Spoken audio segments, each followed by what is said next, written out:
So, after a night of therapy provided by this random centaur we met on the road, we found ourselves in the town of Skerra, and turns out that they were hosting some kind of ceremonial hunt for some ceremonial bear for some ceremonial purpose. I'm still not quite sure on why they're doing it, but hey, to each its own. And it turns out that Nemmy and Tulip wanted to participate in the hunt.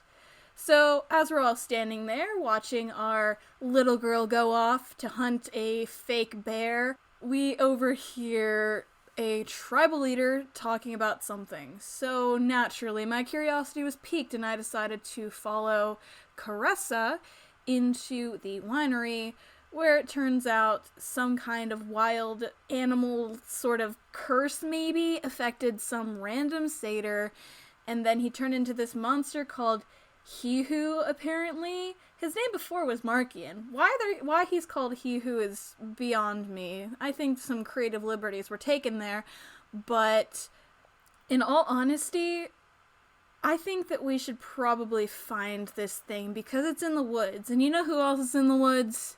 That's right, it's Tulip and Nemmy. Now, I know Nemmy can take care of herself, but then again, they have fake weapons. So, here we go.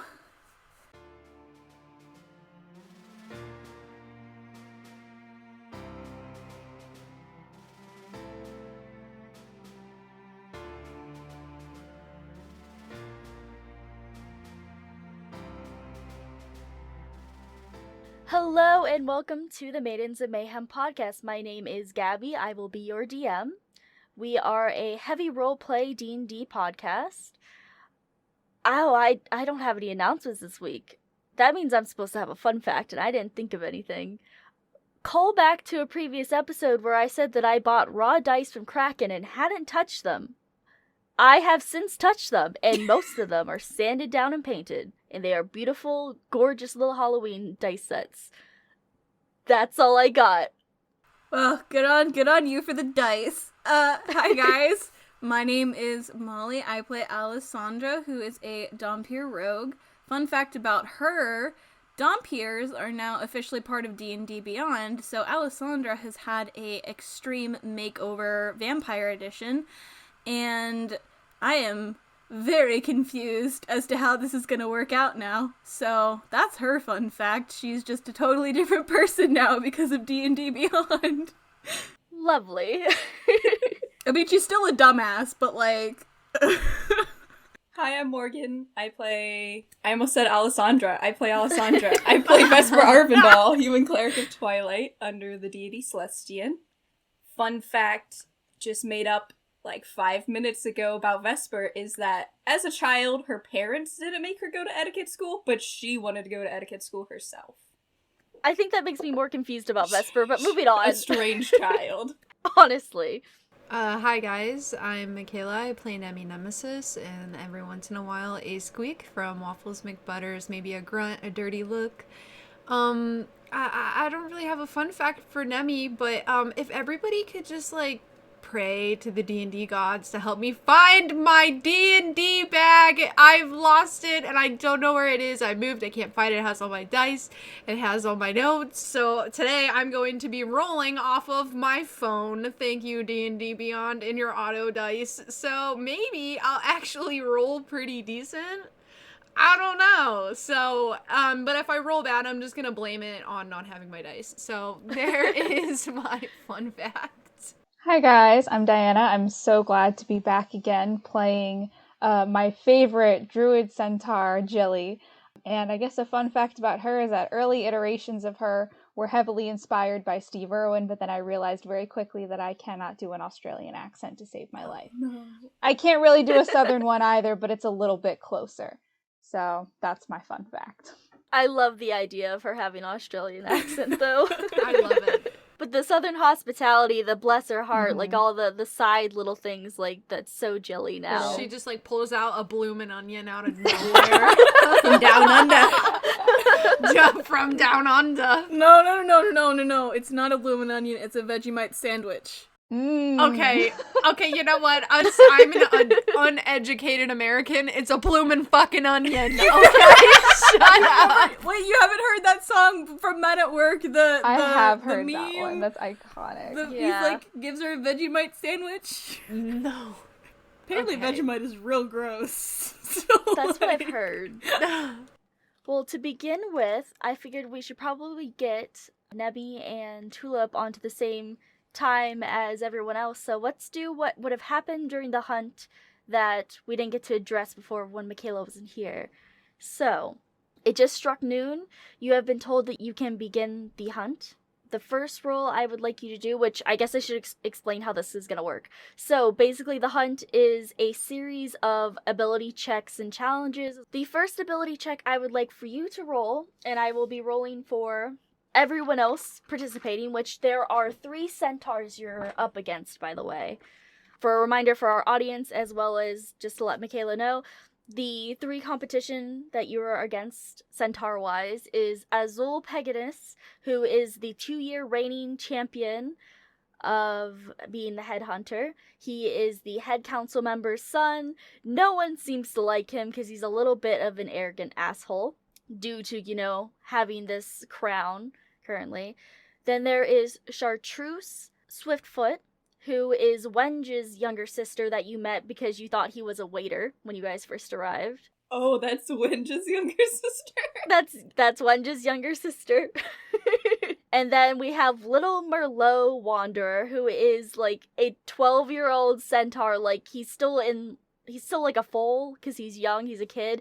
Very eager, very excited, but has no experience, so no one really has any confidence in him winning. I put 5 gold And then pieces obviously on you it. and Tulip. Okay, so Jilly I has put faith 5 in gold him. pieces on the kid, man. I'm rooting for him. I put 1 gold. I will put 1 not gold, but I put a silver piece on. True. I got chartreuse. The first ability check I would like you to roll as Nemmy is a survival check in order to see how quickly you can find the tracks. Survival? Oh, no. 8. 8? Okay. I apologize if this takes me a little while to say what happened, just because it's going to take me a minute to roll for everyone present. As Gabby rolls, I want to just tell everybody that I googled centaur foal just to see some pictures of them. And let me tell you, even on the first page, it starts getting weird. Pardon me as I Google. It's a lot. Oh. Like, some of them are normal. And then others are really, really weird. Well, I think that is a perfect way to describe Little Merlot, so... Oh, I did send a little... That was what I was looking for, was a little picture of Merlot, but So to start off, Azul takes off, very determined, very, ready to go, runs off into the woods. And you see Little Merlot right behind him, just right at his heels. Chartreuse goes off into the woods, prancing, her beautiful, long, blonde, braided hair back, and seems to be taking her time, but also seems to be making progress. Then Nemmy, into the woods. It takes her a lot longer. I'm going to say it probably takes about 30 minutes before you're able to find the tracks you need to find. Damn. Nemmy. And then Tulip go off into the woods at the same time, and probably takes her about 35 minutes to finally find the tracks that she's supposed to find and start following them. So the next check is a constitution check in order to keep concentration on the tracks and avoid distractions. So please roll constitution for me. 12. So, Azul, very determined, very focused, continues along the trail and doesn't lose any focus. Little Merlot, who was his game plan was to follow Azul, got distracted by 2 squeaking squirrels. Oh. And goes over and starts talking to them. Loses the track and falls behind. Chartreuse stays on the trail, loses it for maybe 10 minutes and gets sidetracked by trying to find it again, but eventually gets back on track. Nemmy, I'd say you come across Little Merlot talking to these 2 squirrels, and it gives you a momentary pause, and you're just like, what is happening here? So you get distracted for, a little bit, and then you eventually go back on following the trail. Tulip is determined with a nat 20 on her check. She is not avoiding any distractions. It took her a while to find the track, but now that she has it, she refuses to let go. Is there anything you'd like to say in character to Merlot when you get distracted before you go back to actually participating? Little Merlot's probably like, "Oh yes, that's very interesting, Mr. Squirrel. What else? What about you, Mrs. Squirrel?" When she passes him, he's talking to the squirrel. Mm-hmm. Nemmy's gonna say, why are you talking to a squirrel? He looks at you, and since he's like full size, I feel like it's almost at eye level instead of him actually looking down at you, maybe like slightly down towards you. And he just says, "'Cause they're talking to me. They wanted to have a conversation. It would be rude to ignore." Fair enough. Well, since the squirrels aren't really interested in me, and, there seem to be a good conversationalist with you, I'm gonna keep going. So, see ya later. And she's gonna kind of turn around. As you start walking away, you hear, like, from a distance him go, "Oh, wait! I'm doing something! Goodbye, Mr. Squirrel!" And he starts walking away. But that definitely put him behind now. And then the last check I would like you to do is a stealth check. Now, this is to make sure that as you're following the trail, since you were able to stay focused on it, that Balua, or the prey, who's Ebernian in Bear Furs, that he's not hearing you and, getting away. So give me a stealth check. 6. I'm blaming it on D&D Beyond auto dice. I'm not like I would never roll a 6 ever. Not my low rollers club sticker, but we're just gonna blame it on the auto dice. So bear with me, people. Nemmy, you're being a little clumsy. You're nervous about wanting to win in the competition you have. Stepping on every twig, stick, hitting up against bushes and stuff. You're making a lot of noise, so you think if you're anywhere near the prey, he has probably been alerted. The same goes for Tulip, because she also got a 6. Oh. She was very determined. She's further ahead of you. You obviously, no one sees each other, but I'm just trying to describe Vesper picture-wise as if this was like, a movie and camera cuts were happening. Tulip is ahead of Nemmy currently. She is also making a lot of noise, though, so if she was anywhere near the prey, has been alerted to her presence. Little Merlot, at the very back, the furthest behind, is doing the opposite of anything you should be doing as a hunter. He's falling, he's tripping over stuff, he's stamping his hooves real hard, like making just quite the ruckus, and even though he's the furthest behind and probably the furthest away from the prey, if he was anywhere near it, the prey has been alerted. Chartreuse, swift and light-footed like her name, is being quite silent, but she does every once in a while miss something that she should step over. And then we have Azul, who is almost completely silent moving through the woods. And then with that, that's probably about all that would have happened, because it's probably been about, 30-something minutes into the hunt that would have happened before, or during, I should say, the conversation that you all had with everyone at the winery. So I would like to camera cut over to them. You had just exited the winery, having some information about He Who. What's your guys' plan? What are you guys gonna do? Are there any small animals just vibing around at all? Like any little critters who are, especially those like near the winery?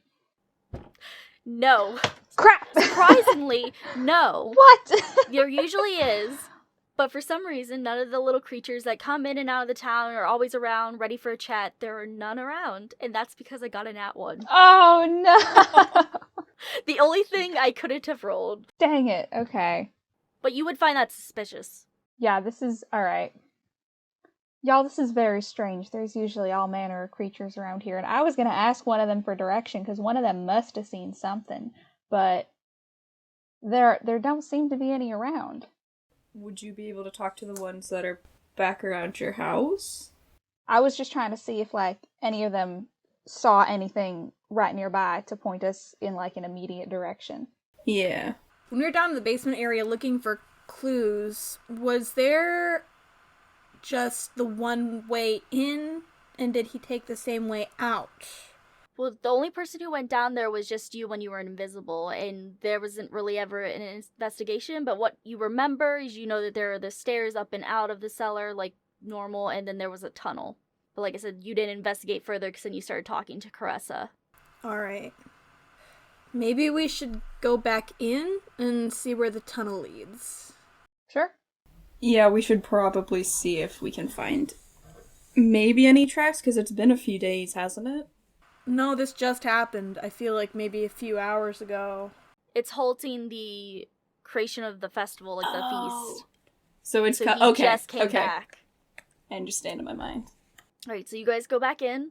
Caressa looks back over at you guys, and she had clearly just been addressing the staff that are all bewildered and disheveled. And she looks over at you guys and says, "Well, I didn't expect you back within a few seconds. Have you changed your mind?" Alessandra's gonna look, and she's gonna say, of course not, but would you mind showing us that tunnel that he who came through? She nods and says, Oh, but of course. Amaranth, will you take over for me?" And Amaranth will nod, and they'll start addressing the staff, and as you walk away, it's basically just like, everything's gonna be okay, we're gonna figure it out, like, your jobs are secure, we'll figure it out, like, no one has to continue working, for now, at least. And as you guys start to go down the stairs, you see very much the same scene that I already described to Alessandra. It is a cellar, wine is all over the floor, destroyed barrels of it, and then you see the tunnel of what looks like claw marks of someone digging inwards to get into the cellar. Caressa, did he use this same tunnel to get out as well? She nods and she says, "Yeah, he came to and from here, and he has the few times he has been here." How big is the tunnel? Oh no. Centaur sizes. I was gonna say centaur size. You definitely couldn't fit in it. You think that maybe like satyr size. It's satyr size, like maybe slightly bigger than a satyr, crouched and crawling on like hands and knees. So I don't even know if Vesper with all her armor could fit through there. Probably not. Oh, I guess it's up to me then, huh? It'd be a tight fit, but you might be able to. Worm your way through. Alright. You go on in there? I'm gonna look back at Vesper and I'm gonna say, if you hear screaming, chances are I'm probably dying. Alright, let's do this. Alright, you start crawling into the hole. You guys watch as Alessandra's butt and feet start wiggling through. It's very close encounters, so like your shoulders are right up against the dirt floor, or walls I should say, of the tunnel. Your head's, like, dirt is going all in your hair. You're getting gross and it's very tight, and as you're going along, you see how sporadic the digging was to make this tunnel. And after you've traveled about... Actually, no. Give me a perception check before I describe this. 16, not bad. As you're crawling, you can tell just slightly. It's very, very slight, but there's a slight incline. As if it's starting to head towards the surface, but you think it would be several hundred feet before you would break the surface. It was a very slow decline tunnel into the winery. Vesper and Jilly, she's been gone for, I'd say, close to 20 minutes now. Oh, Lord. Should we have tried to follow her? I don't really Like, think up I can top? fit. Oh my gosh, that's a brilliant up idea. top. Yeah, I was gonna say, I can't fit in there. I can't fit either, like... Okay. Then, yeah, let's, if we, like, go out up top, can we, like, figure out, like, the direction that the tunnel was going from, like, the top, kind of? Yeah, you know it's heading west because it's on the western wall of the winery. So if you head to the western wall and keep going that way, you think you could figure it out. So that'll take you through the vineyards if you start going that way. Sure. Yeah. I'll, if Vesper's cool with it, reach down a hand and pull her up onto my back so we can go faster. Oh, okay, this is happening! Alright, so...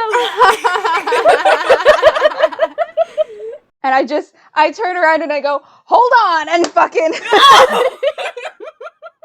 Alright, so Vesper riding on the back of Jilly take off westbound through the vineyards, and as you guys pass by and you see obviously all the berry bushes and the grapevines that they use to make the beautiful tasting wines here, there's a few employees still out there tending to them, very slowly, very, like they're hesitant to keep working, but they're also hesitant to not keep working. And there's not many of them. A lot of them probably went home after the incident, but you pass by and give me perception checks, both of you. Before I do this, I will call forth my hawk spirit totem that I have as a circle of the shepherd. So this will give us advantage on all perception checks while my hawk spirit follows us around. That's sick. That is cool as hell. Sick. Yes. Perception. It's a 12 for me. Dirty 20. So once you get through all the acres of land, so you're running for a while, Jilly, because it is 30 acres of vineyard. Oh god, okay. And I looked it up earlier, but there's a lot of square feet in an acre, so you running for a while. But once you break the edge, you guys notice a hole in the ground right before the tree line, where the ivory wood starts again. And if that's where Alessandra's gonna pop out of, that's where she's gonna pop out of. Oh boy. But she's not there yet. She obviously can't crawl as quickly as you could run. Fair, very fair. Are there any birds or critters or anything around here? Maybe? Give me another perception check. That's a 21. Yes, you see a couple deer in the woods. Okay. I also have this fresh, funky ability called Speech of the Woods, so beasts can understand my speech, and I gain the ability to decipher their noises and motions, so they can, convey very basic concepts to me. So I'm gonna kind of give, a soft whistle to try to get the deer's attention, and be like, y'all know what lives in there? The two deer turn towards you, heads just kind of go, quick whip around, and they're just, no. That's the vibe you're getting. No. They don't seem to know what really lives in there. I'm guessing that whatever this is, it's probably not moving through the woods too much out and about here because, well, I think one of us would have seen it by now if it had been. So I think that whatever it is, it's down there. How big is this hole? Could a centaur fit through this hole? It's the same size, basically. All right. That's cool. So if it's in there, Alessandra's gonna run into it by herself. That just means that I'm gonna have to get creative. That's cool. Is Vesper still on Jilly's back?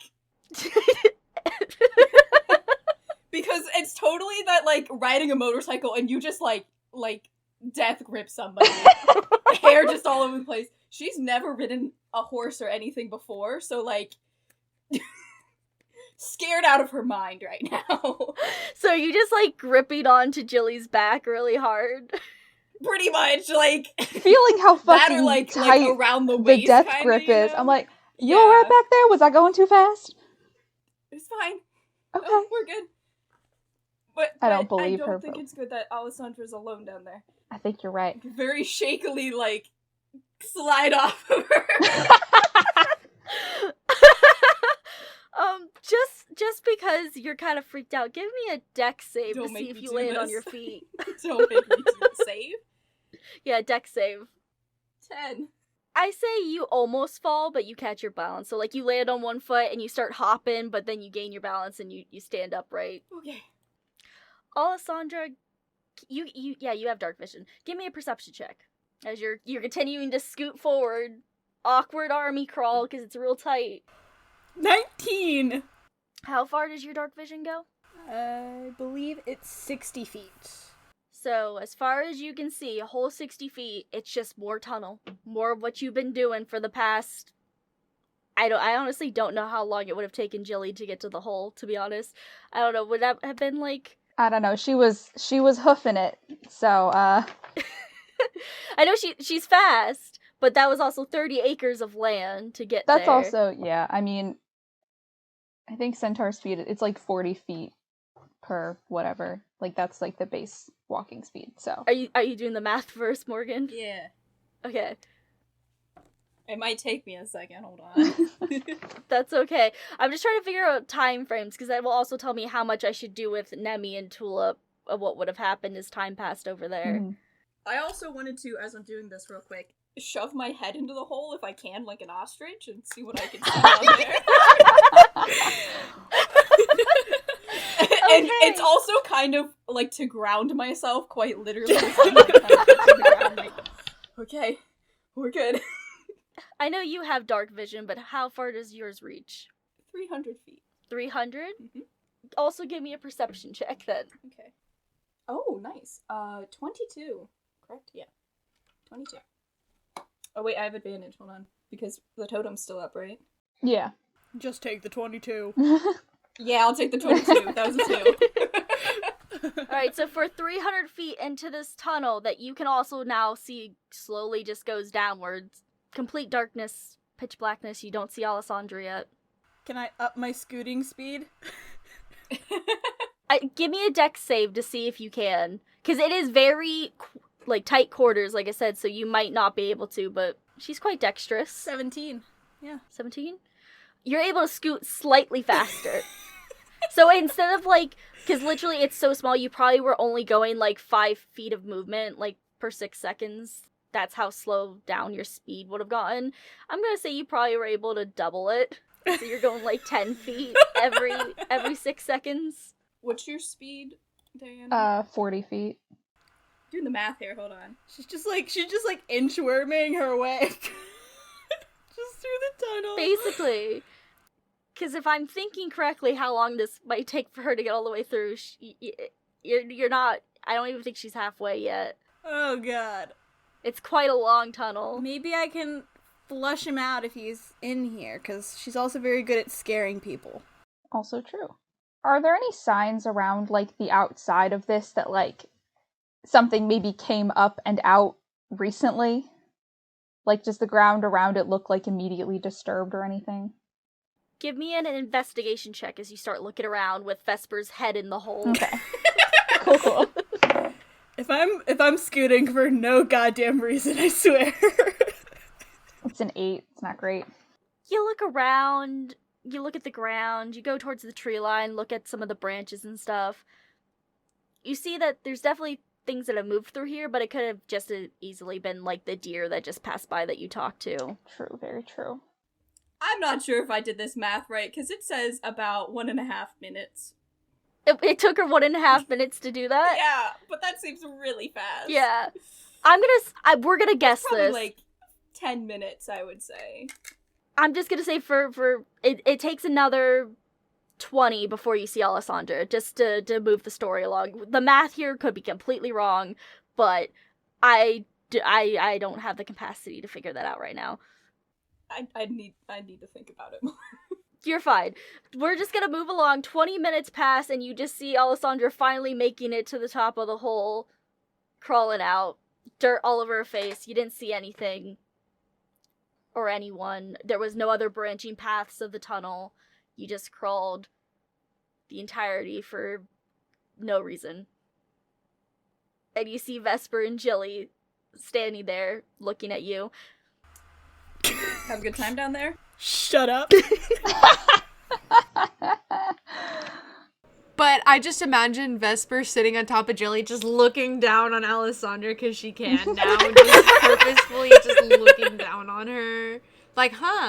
Look where I am, up here on Jilly. Up on my high horse. Exactly. Ahaha. So I think with Alessandra's emergence from the tunnel and you guys just waiting, because that's been about an hour. 17 investigation. Do I see anything coming out of this tunnel? Do I see tracks? Something must have made this worth it. I will write this down, but because an hour passed in, the game, I'm gonna go back over, camera pans back over to the hunt, and we'll address what you find. I'm gonna go smack my head against a wall. I'll be right back. Alright, so back into the jaunty woods of the hunt.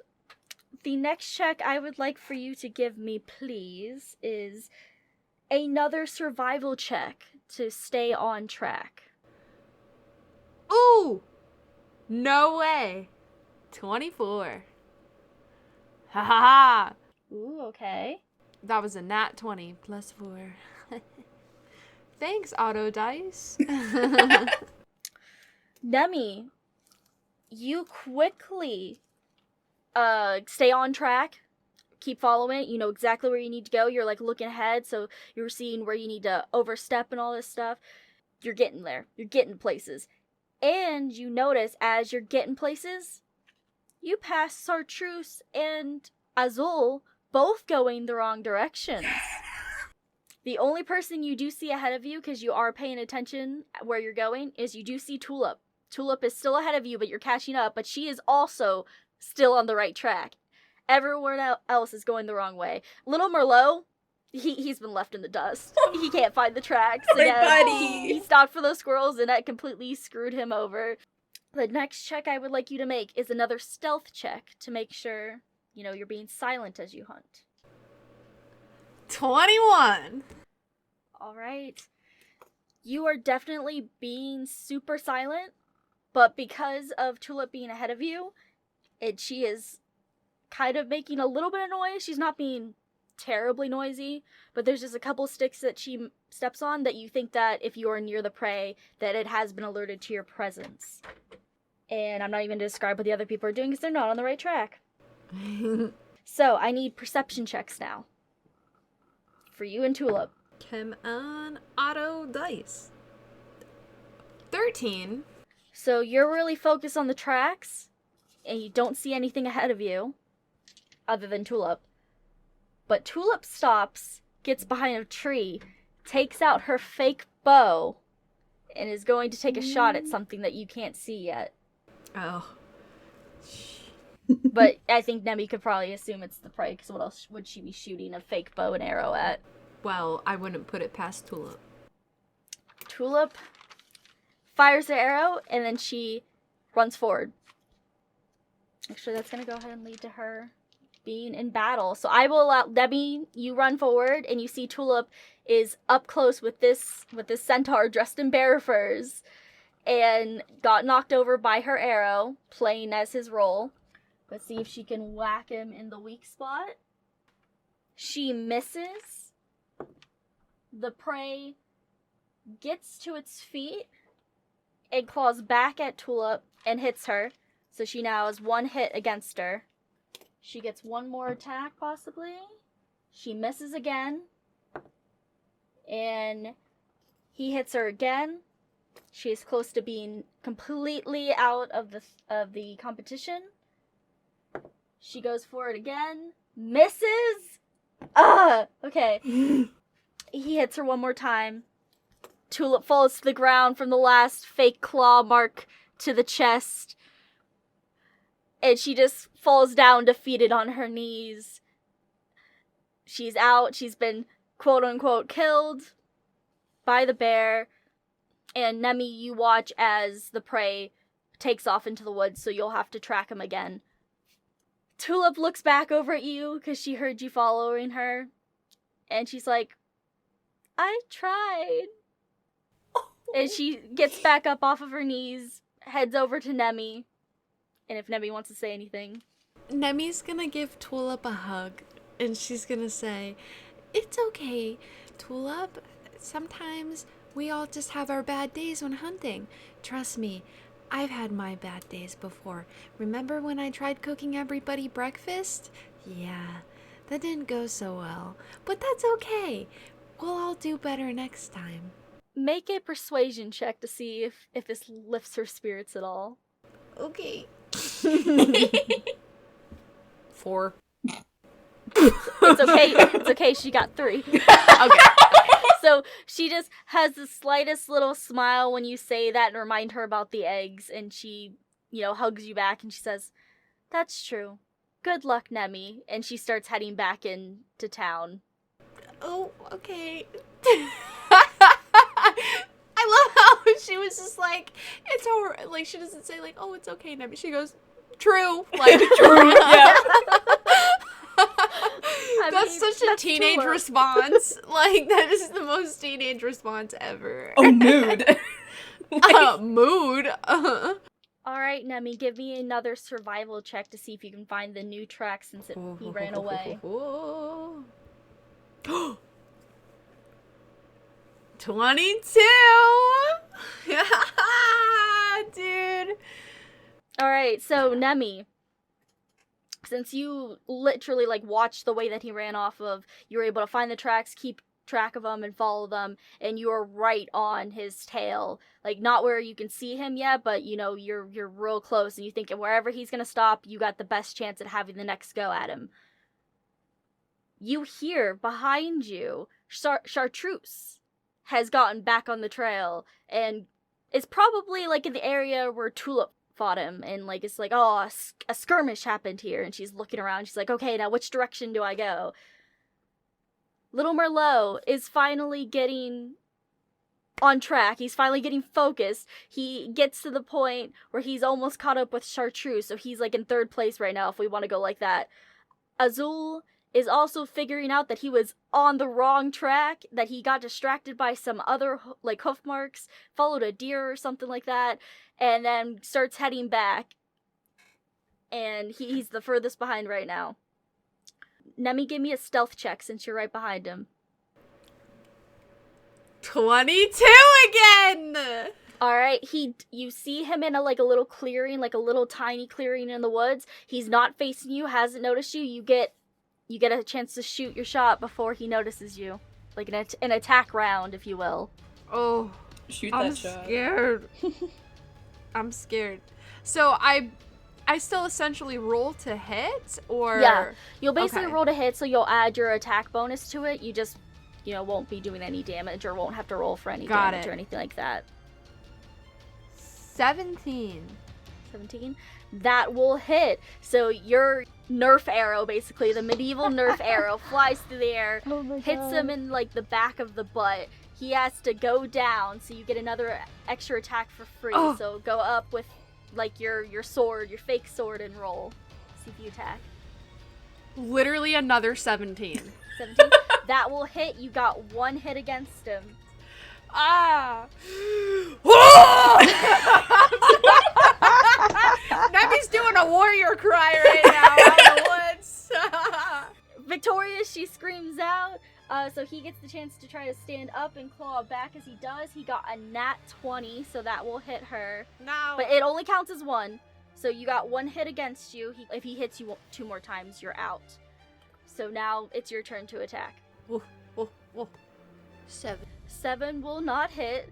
So you swing at him again, trying to get at that red underbelly, and you miss. He'll try to attack you again.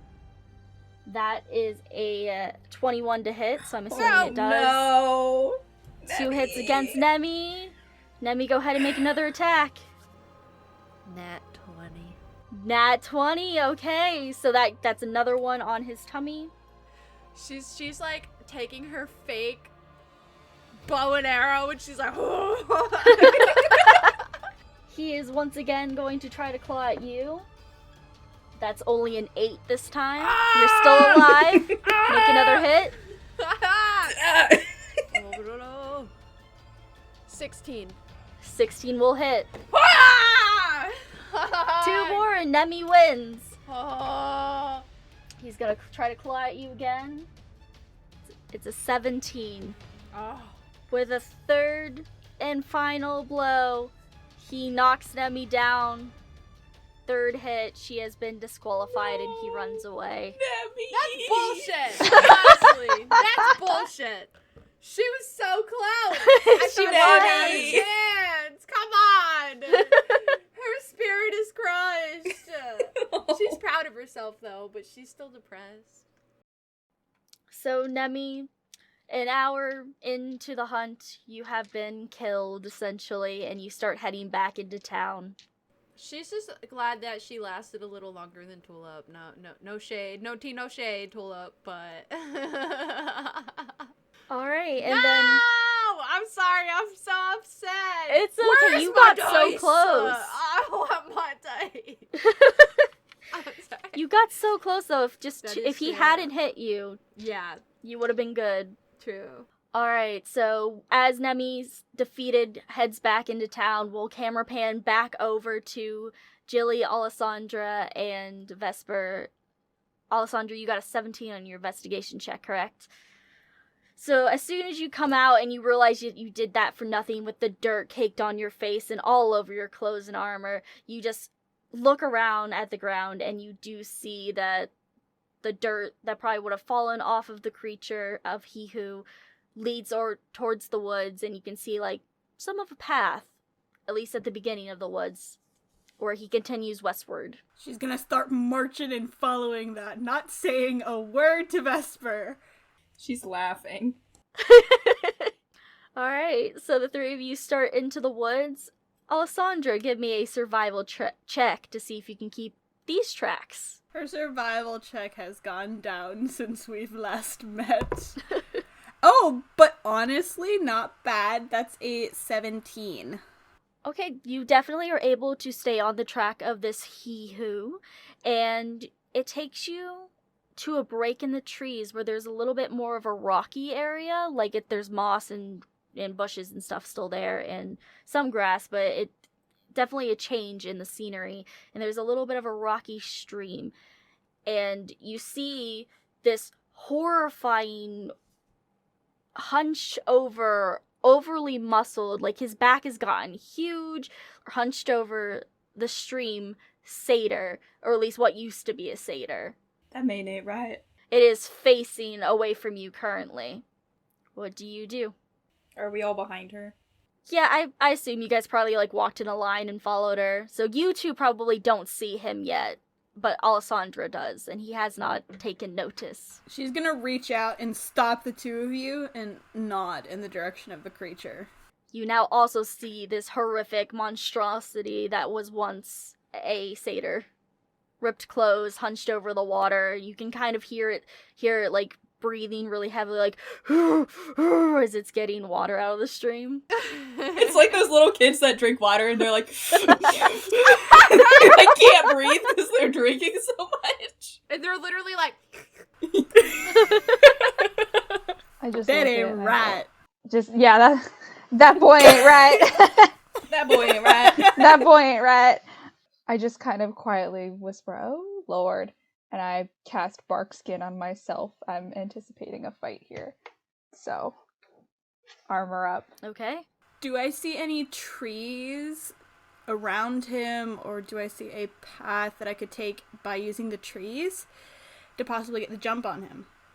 I'd say if you stayed within the tree line you're in right now, you can get, like, where you're right behind him, because he's kind of, like, diagonal, 60 feet in front of you guys. So you can get toward the part of the woods where it would put you, like, 40 feet directly behind him, but you'd still be in the same tree line. This is also a point where I would like to remind you of, you probably should discuss if you guys are going to try to take him out or take him in. I think we're taking him in. Okay. Because I know that you guys were kind of hinting at maybe trying to figure out what's wrong, but I didn't know if you actually decided what you were doing about it. Alessandra will,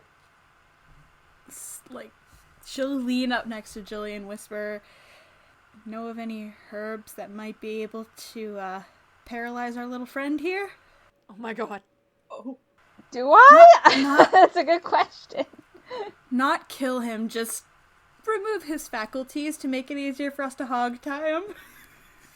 This sounds Do I hear illegal. This sounds illegal. Do I hear this? Yeah. I wouldn't see why not. I'll look at Jilly first, because she did ask Jilly. Make an intelligence check, Jilly, to see Okay. if you can think of anything. Okay, let's see. A 19. I would say, yeah, you definitely know of an herb or two. I can't give you examples because I'm not as well versed in herbs to know these things, but you know of an herb or two that you could either find quickly in the woods or that you would probably even have in your pouch. I don't know if Jilly would carry that. Yeah, probably. She's very, granola girl. Got a belt of stuff. Just make sure you keep that pouch separate from the rest of them or Yes. you're gonna have a rough night. I was gonna say, the Italian seasoning goes in one pouch, and the knockout herbs go in another, and they're clearly labeled. I mean, I have a little something that might be able to do it, but how would we get him to, ingest it? Meta here. I have 2 ideas. The first is she has rope. She can make a snare. And I do if have she a uses hunting her, trap. yeah, if she uses herself as bait, I mean, and then the second thing, she has her crossbow. She can cut the bolts with the oil if need be. So those are some options there. He might snap the snare. That's my concern. That's true. If I could butt in for a second, I can put people to sleep. Oh. They need to be a little weakened, though. I don't know how. He seems a little beefed up. So that's the only thing. I mean, They need to be a little weakened. Paralysis herb for sure. alright, we could And certainly we also try. wouldn't have to touch him. This is Crossbow. true. Fair enough. I'll hand over whatever little herbs I have to Alessandra. My little pouch. That one's not the oregano. That's definitely the, She'll coat her crossbow bolts with it. And I guess she'll aim. Alright. Make your attack roll. Oh, Lord have mercy You on got my this. soul. Don't mess us up. Natty 20 plus a 2 bonus. So that's 22. Alright, so you do hit him.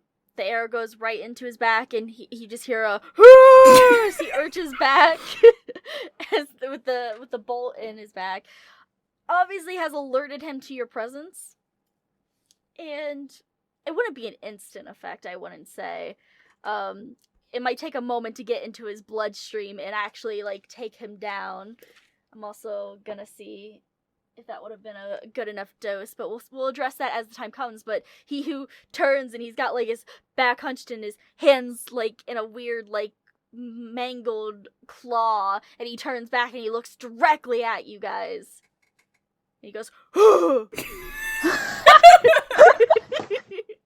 and he starts bolting right at you three. Scatter! I will Scatter the nuns! I will, as soon as he starts going, I will charge.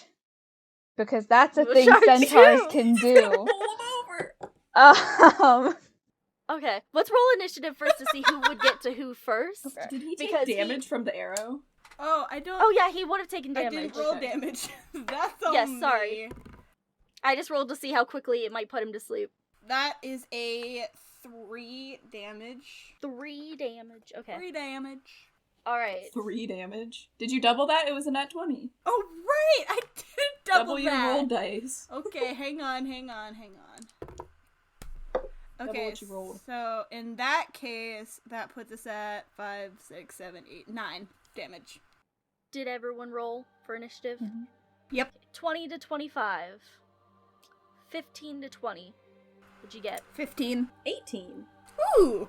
And then that leaves Jilly at the end. 11. Fat rip, there goes my charge idea.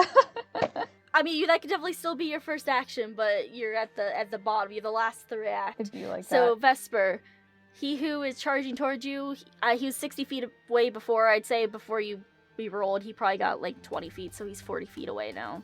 Okay. Can I do a quick analysis on health of him? Can I do a quick, medicine check to see how he's doing? A medicine check has always been, hands-on to me. You'd have to go up and examine him. So, you could... I don't know if Can you I want to try to Perceive?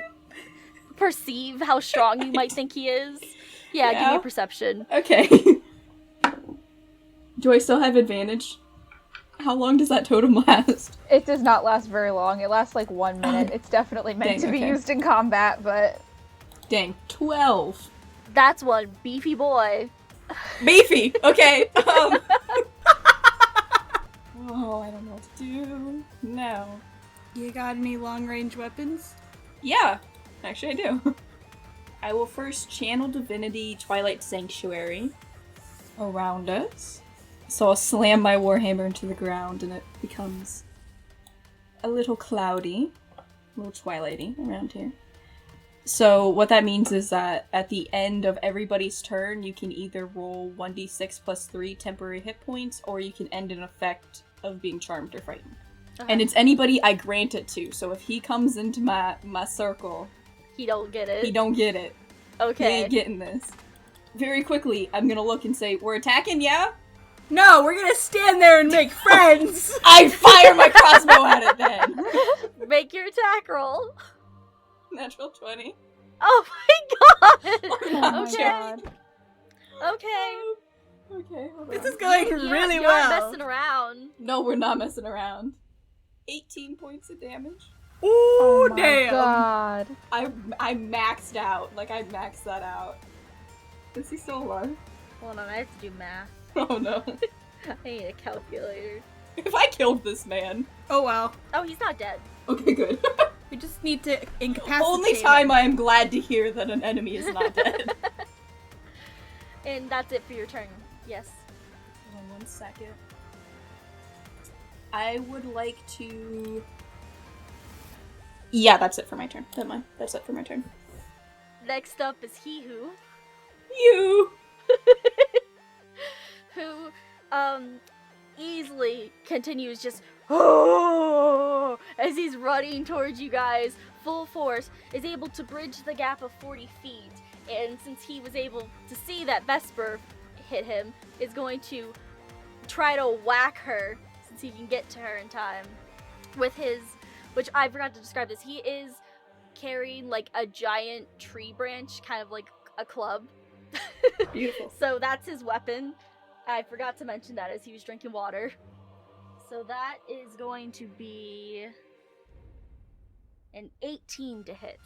That will just hit. Alright, so then you are going to take... You are also going to take 18 damage from him, clobbering you. Dang, okay. And since he traveled 15 feet straight forward, well, more than 15 feet straight forward, I need you to make a strength saving throw so that he doesn't knock you down. Okay. That's not bad. 18. 17. Wait, All right, saving you're throw. able to 17. hold your ground. He comes at you hard, he comes at you fast, but you don't get knocked down by him. Like, shoulder check him. And he gets a second attack. Oh. That one is also an 18. That hits. Whacks you again with his tree branch club. That one is only 11 points of damage. Okay.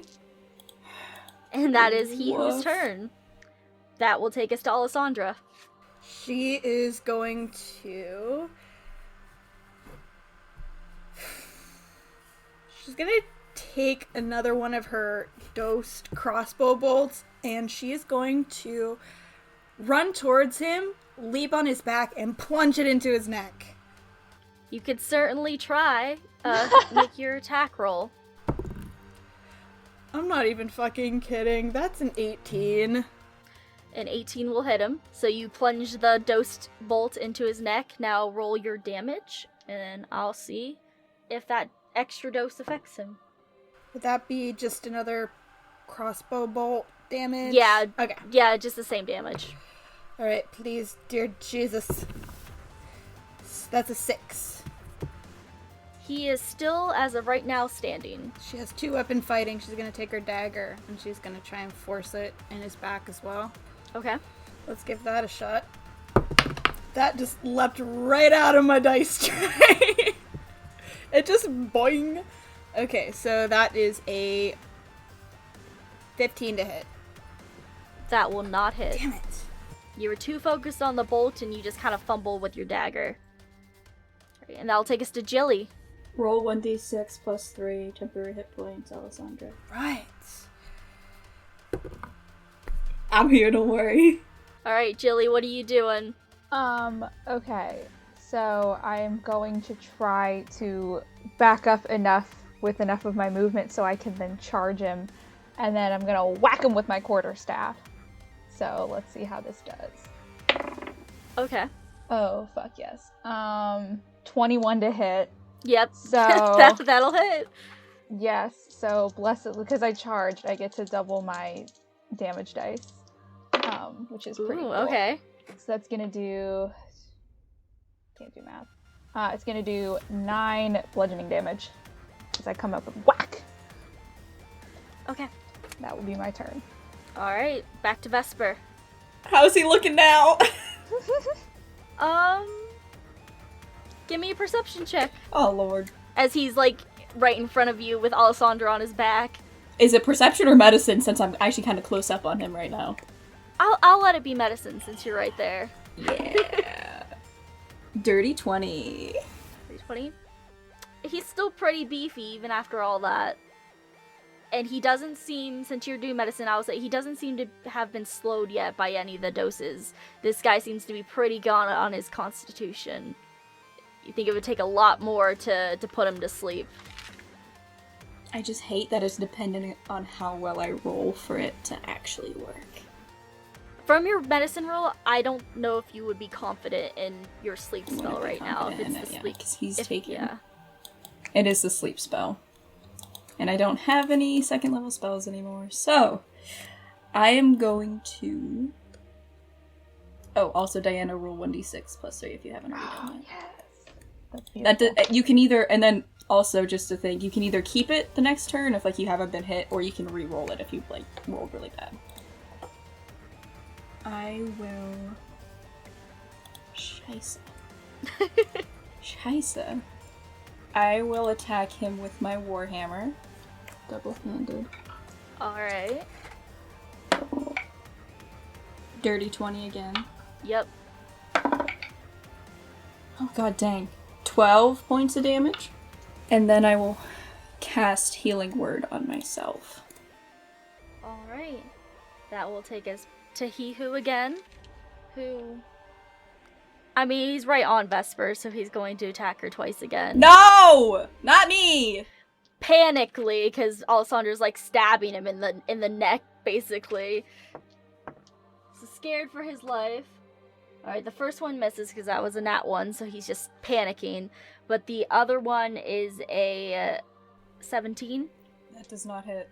He Who does no damage this round. Alessandra. I'm still on his back, right?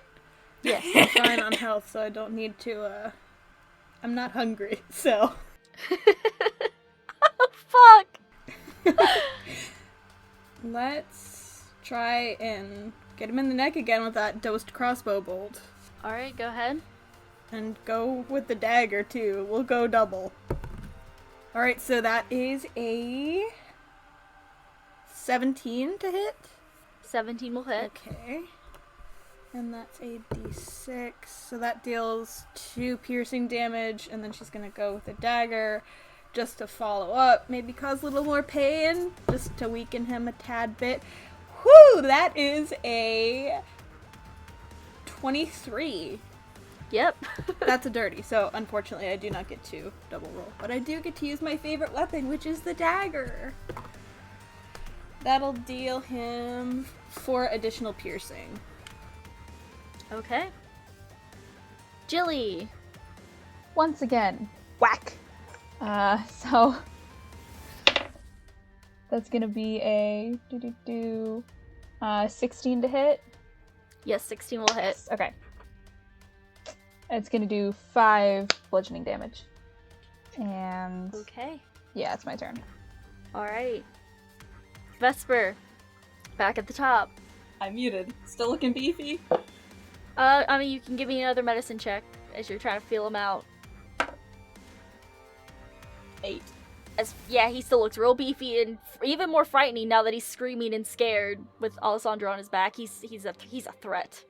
Piggyback! Do I go hardcore? Yes. Okay, I will. Plan B! I will reach out a hand to touch him and cast Inflict Wounds. Oh, Oh my fuck, God. okay. First level. So I roll an attack. Okay. 23. Yeah. And that is 3d10. Fuck. I just see her, like, very calmly reach out and, like, grab his cheek or something and then just, like, ah! What hast thou done? Hold on. Okay, no added. 23 points of damage. So as you pull your hand away, Vesper, after inflicting this pain, and he just, like, when you did that, he just starts screaming bloody murder and is in clear, horrible, writhing pain. He is definitely, I don't know if bloodied's the right term, but for D&D terms, he is bloodied. And that will take us to He Who. Yeah, that's my turn. Firstly, he's gonna try to buck Alessandra off, so give me strength to stay on. A strength saving throw as he tries to get you off. 21. He got a nat 20, and I'm gonna say it would be with his strength, so it's a 24, so I'm gonna say he's able to buck you off, you fall down, knocked down to the ground. He is going to, after that, he's gonna try to run, and he doesn't disengage or anything, so that will give Vesper and Jilly attack of opportunity since you were both up on him as he tries to run away. Yes. Yeah. Yes, please. Oh. 16? 16 will hit. I don't think my 12 hits. No. 8 points of damage. So with fear in his eyes, he turns to run from you, Vesper, absolutely just wants to get away from you more than anyone else, and you whack him right across the face with your warhammer, dealing the killing blow to He Who. No, he's unconscious, right? He's not dead, right? Technically. Look at her face. She's like, no. Technically, you fall unconscious and then you die. I will immediately heal him as soon as I see him fall. Then he'll wake up again. Bad idea. Can you spare the dying? I don't know if it works that way for, like, monsters and creatures. I mean, I guess it works for you guys that way. he's technically a creature. I didn't want to kill him. Like, at most I wanted to just I'm gonna roll for seriously my decision. maim. I'm gonna roll on this ruling because I think he's dead. Oh no. Vesper, he's on the ground. You panic and reach for him because you hadn't meant to kill him, and there's no pulse. There's nothing. He Who is dead. What was once left of the satyr Marklin is gone forever now. Shit. Well, should we get him back to town for an autopsy? Too soon? And with that, we're gonna have the camera pan on this horrific scene over to the town hall where Nemmy, you had just gotten back into town after chasing after the bear for so long. The bear, in quotation marks. You see, because Tulip had headed back before you, you see Tulip talking to a young male satyr that you had seen before. Well, Nemmy had seen, I know you hadn't. You know that his name is Nutre, and he is the one who's been providing the music at this festival. And she's over there talking to him. Get in there. Go be a parent. Go be a parent. Nemmy is gonna approach. Okay.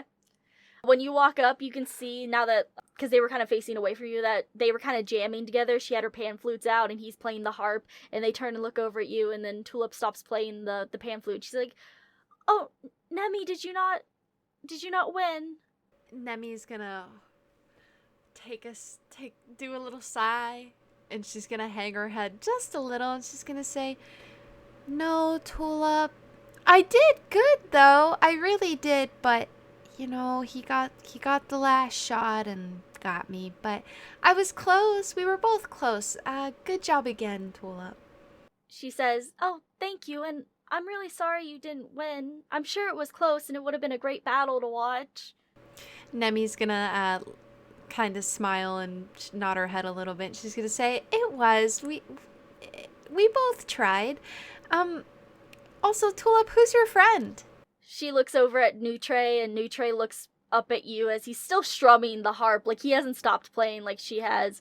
And she says, "Oh, this is Nutre. He's been playing the music. Did you not notice him earlier?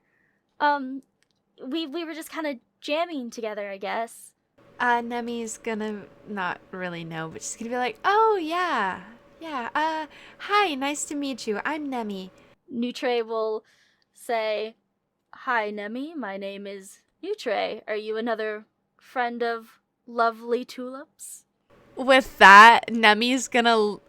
she's such a social, awkward person. she's gonna look at Tulip and she's gonna make the face of like, lovely Tulip. And she's gonna lift her eyebrows at Tulip like, Tulip's yeah. cheeks get bright red when you start looking at her like that, and she's like tries to tell you to stop without like saying it out loud, like knock it off, you know? And then Nemmy's gonna look at him and say, yes, lovely Tulip. I am her friend. I have been watching over her with the other guys. I'm sure you would love to meet them. Isn't that right, Tulip? Yeah, I'm sure he would love to meet all of them. And then Nutray's gonna say, well, I did kind of meet Alessandra after you guys left. She seemed a little aggressive, if I will, but the energy was good. I'm sure she has some good stories. Things that could be turned into music. Nemmy's gonna giggle and look at Tulip and she's gonna say, hey, how poetic. Tulip, I think we should go find the rest of the party and let them know how the hunt went. Or, I mean, I guess you could stay and play a little bit more music with your, your new friend. Her face is still bright red and she's gonna say, I mean, you can go ahead. I was gonna kind of wait to see how the rest of it played out. See who won and who gets announced and, you know, before the feast. But I'll meet up with you guys later when at the winery for the feast if you want. Nemmy's gonna nod and she's gonna say, okay, it's not that I don't want to know who wins. I am a little bit disappointed, but I still respect whoever did win. Yeah, I'm gonna go find the party. So I'll see you guys later. It was really nice to meet you. And she's gonna look back over at Nutray. Nutray says, it was nice to meet you too, Nemmy. And Nemmy's gonna kind of giggle a little bit and put her hand over her mouth and do the eyebrow lift again at Tulip. Oh my god. She's the embarrassing wine aunt. And then Yeah. she's gonna turn around and walk away.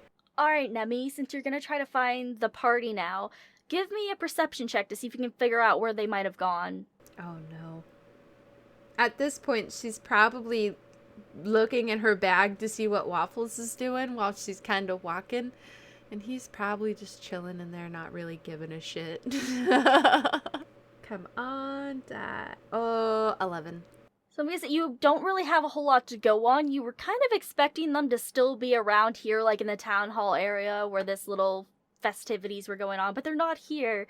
But as you walk around and you go back to where you guys were standing initially, you overhear some people talking about how the guests, because they wouldn't say outsiders, they're not rude, they would say the guests went back to the winery to help out with creating the feast, is what everyone's saying at the town hall.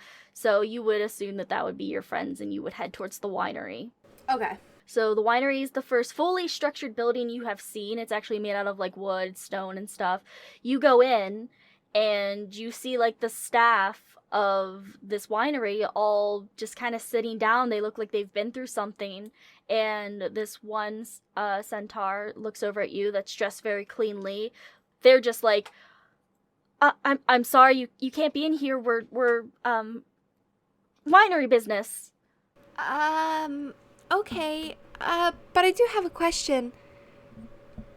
Have you seen a Dampier and a human cleric around here? And she's trying to remember what Jilly is. She's never came across her kind. It's centaur, right? Yeah. Okay, she's like, and a centaur. A centaur? Have you seen those guys? Well, when you first say centaur, the bartender that you're talking to kind of looks around at all the staff in the room, and it's just a room full of centaurs. And then they look back at you, and they're just like, "Are you looking for Jilly and the other guests, who I'm assuming are your friends?" Yeah, that's exactly who I'm looking for.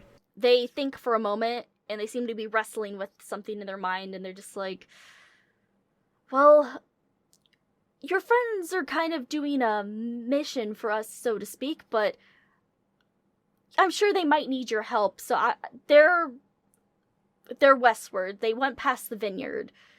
So I'm sure if you keep going that way, you'll probably find them. Oh, okay, thank you. And Nemmy's gonna head out and try to find them. Okay, so for story's sake, and since we're kind of coming towards the end of this episode, we're gonna say like a half hour goes by, and Nemmy's able to run through the entire vineyard, through the little bit of woods, and gets to where you guys were fighting He-Who.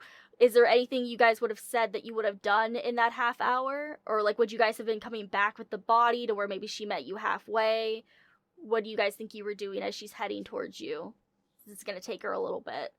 Probably would have covered him up with a bedroll and asked Jilly, hey man, could you, Yeah, sure. Yeah, bring him back on my big horseback. You do find him, even though, like, you can carry a pretty heavy load, that Yeah. he is it's a little rough. You don't want to have to keep him on your back for too long. You want to get back as soon as possible. So I'm going to say that since you guys are heading back with him, Nemmy, you meet them right at the edge of the vineyard, and you guys can walk back through all the bushes and grapevines together. What do you say when Nemmy walks up to y'all? The corpse on Jilly's back. hey Nemmy, how was the hunt? Does Nemmy immediately see the corpse? It is wrapped up in a bedroll, so I don't know if she would really know that it is a corpse right away, especially because it is quite large and misshapen, because, you know, he was like a mangled creature. Okay. Then she's gonna answer Alessandra. Well, I didn't win, obviously, but I got close.